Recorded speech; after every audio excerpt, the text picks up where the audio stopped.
Alright, this is like, do I look starved? Okay, this is LaDonna.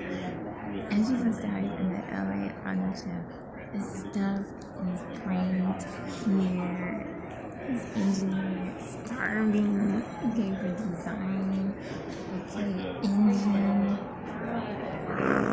Stuff like that. I went to U of M in Ann Arbor as Michigan. Okay, and I also went to Dearborn. Okay, but Michigan is really much of an engineer, they're very much into design. I'm not putting them because I applied to Cornell as well. I applied there. I'm just gonna move on because there's just too much greatness for universities and students and those who want to go into engineering of any kind. Come to the LA Partnership, great color application, paints, okay, lacquers, okay, and color like that, and then sort of like these hewn body parts, molding, okay, and then also this use of some assembly that's very, very chic and very much like designed for engines. Very low possibility of inhalation of huge debris bits that might damage the internal insides. Those are things you have to think about when you're thinking about engines. Okay, inhalation of debris, and not only just the engines, but also like things like oil, oil parts. Okay, so your filters and everything like that. And these huge bugs. Sometimes you get your air filter changed, and there's huge bugs and stuff on the outside, and you're wondering where that come from. Came from the intake, the front grille of your car, and sometimes the underbelly, the underside of your car. These air boundary layers swirl across the mechanics, okay, and also the solids, okay, the body parts, okay, and then like your air foil, we'll call it your car.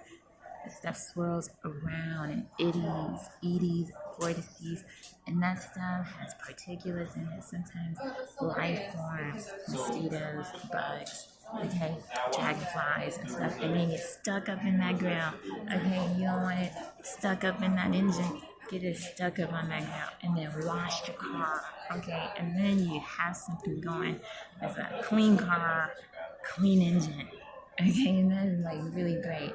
Now, when you flush, think about things of flushing out your like air conditioner, okay, and stuff, flushing out your oil, filters and stuff. Think of how you're washing your insides.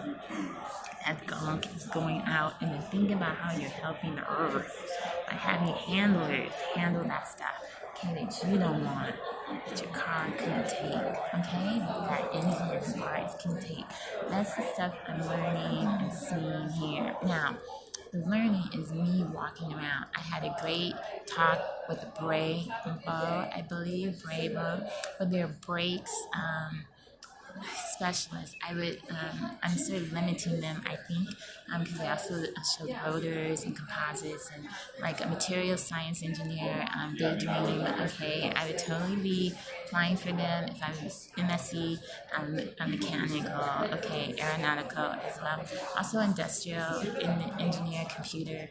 I mean, likely most engineers could apply for them, but I'm gonna go check out their website. I do have a little bit of stuff from them, a little kit from them, so I can do the media kit, and I will talk a little bit more. I spoke with Jesse there. If you come to the LA Motor Show and get a chance to see their booth, is when you come on the inside, up the stairs. There's sort of, before you go up the second escalators to the rooms where they might have the media center. You'll see them to your right, and it's an amazing display, color. I talked to him about obsolescence of parts and sort of could I apply their brakes to my Ford Focus, and yes, you can, okay? And they talked about buying even parts, brakes and stuff from rotors and applying it to my Saturn, okay, which I have, my dad has my Saturn, and I did give my dad Saturn for time when I did the title or whatever.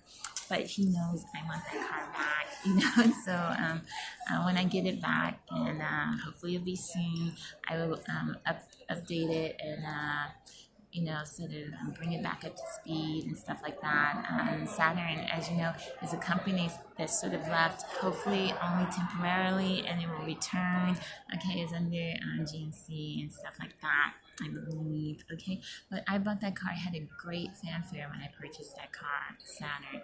They're great community service, great community, and great designers of automobiles, and they should be here right now. GMC is here, of course, but Saturn as a brand, and I don't know, design commentary house should be here as well. I hope one day to see them return, and when they do, if they do, I will look forward to it. I don't want to say if, I'm going to say I hope they return. I look forward to their return. Imminent, I'll say that. And maybe one day, well, hopefully they'll see it. If not, I will cry. Okay, I'll cry. But I want to talk about what you could see, and I've already spoken a little bit about that. Brakes, rotors. I went to Mercedes-Benz press conference, and it was a great presentation. I came in towards the end, but even at the end, you still learn a lot. You learn a lot about presentation and also the designs that they have going on. And Mercedes-AMG, I don't have the actual number, but I do have photography that I'll post along with some video here. You can see there's attention to detail that is amazing. Also attention to sort of attention to car, and attention to what people might want, what they think they want for an automobile, that people will want in an automobile is great. Now, when we're sort of here, I'm sort of in a little lounge and stuff like that, where press are coming and talking, or people are making deals or whatever. I'm sort of here, and I'm sort of making time to talk about what I'm doing and how it's going on, and sort of what I'm going to be doing hopefully soon with the information, so people can have an eye out on what to look for. Look forward to for me. More video, hopefully today, and then also more information on my blog, and then photography maybe for my other portfolio. That would be great. One thing you have to come out and be honest. There's a lot of things about racism that's here. People talking about racism and diversity in the career fields, that they want more, but then also sort of hearing that it's important to show diversity in the career field. No industry has a time for racism. I mean, if they try to do that, that's sort of people being assholes. If you want to be an asshole, just go look for a racist, okay? And then walk away and find someone nice, okay? Racism is old, archaic, and it's like some of these genes that people are trying to toss out as if they're current and new, just like shoes or whatever. You toss it away and you get something better. I don't need to see racism. I went to University of Michigan, and there was racism there. I didn't really fall for it or fall into it. It's sort of a thing you can make a passerby event. It's because racists tend to stick to themselves. It's a way of bolstering their boldness so that they can feel stronger amongst communities that are not really interested in them anyway. It's a lot of fear-based, and it's very sad. What's sad is to sort of meet people that are victims of that. Of course, racists are victims of racism. They're also victims of isolation, and also victims of sort of a low self-esteem and not and sometimes difficulty with communication. But not necessarily if you go open-minded. Sometimes you'll see racists trying to go through a stage of bravado, where they're putting you down in a way that's sort of slight or sly, and then you have to when you notice it, because usually you're looking to talk to a human being, not an asshole. Now once you notice that you're talking to an asshole in the presence of an asshole, you have to move beyond that behavior. That's usually someone else's grandfather, that is something that they were raised in. And if you get beyond that, you'll actually get to the little nobule underneath that is the real person. Then you have a conversation. It's only in hindsight with prayer that you realize that you've encountered a racism and not necessarily a racist. And that's when you strip the person of the racist behavior and you realize you've encountered racism. Okay, racism is a poopy dumpy. Okay, and racists are usually extinct, and that is because they encounter other human beings, which sort of embolden them and then sort of, let's say, recatalyze them or ground them to humanity. And then what you have are people and sort of a running, sort of runaway, dying, extinct dinosaur racism. Okay. Now, I ignore a lot of that here. That's because I'm here for the art and here for exchanges and engineering, and it's been really great. And people that you meet are amazing. I've spoken to schools where they're looking at diversity of their students. I think that's important, and that is because they're victims of racism, where they were told things are this way. When you get people coming forward with their skills, then you get the most amazing designs, okay? And mentoring is very important. And I've offered to mentor. I've done it before as an Air Force officer, also engineer, mentoring of students from inner city. Okay, I'm from Detroit. I don't really like to say inner city sometimes, but just from cities, okay? Because that's where I'm at, and then I meet other kids from the cities. But once you move out of the city, it becomes not really limited to where, a city or town or whatever. It's just people. So what you do is you mentor people that are sort of like victims of racism, okay? And then in the, usually in the sort of helping of other victims, you encounter sometimes the racist. That's sort of unusual circumstance, but that's usually how it is. They talk about the racist, or they talk about who is harassing them. When you encounter that, you have to just sort of move on, hear what is being said, and then sort of talk about how to overcome racism and how to still be here, a presence. To sort of not be denied. When you see any type of racist or racisms come forward, just sit here, look at them, see as they come by, and then just move on. I mean, when you are a journalist or a writer or a person, okay, you have to be convicted, okay, not of crimes, other than freedom of speech, okay? You have to be in your conviction of what you believe in, okay? I cannot be here to talk about necessarily other people's experiences because I am not that person. Talk about my own stuff. And then I let my life speak for itself. Not everyone's going to like what I have to say, but I'm not talking for everyone, okay? I'm not talking to anyone except you, okay, the one who is watching this video. And if no one is watching this video, then that is okay. I turn myself over to the creator, and then whoever's meant to see me or hear me sees and hears. And then you take the worry and stress off of being a writer. Am I reaching people, et cetera, okay? And then you have a great time. So that's a commentary. You can sort of tell that the auto show is a great experience of life. Those are cars. Cars are like that. Great experiences of life. People's lives built those cars. People sweat and tears, and people maybe died to bring these cars, to get automobiles to this point. Like Ford, the initial people, Wilbur, and then, initial people that dreamt of building engines. People lost fingers, toes. People are victims, still getting arrears from companies. They did not want them to fall into sort of, damage from automation, okay, of the creation of vehicles. And that's sort of the product of the industrialized revolution and making sort of assembly lines and that type of thing.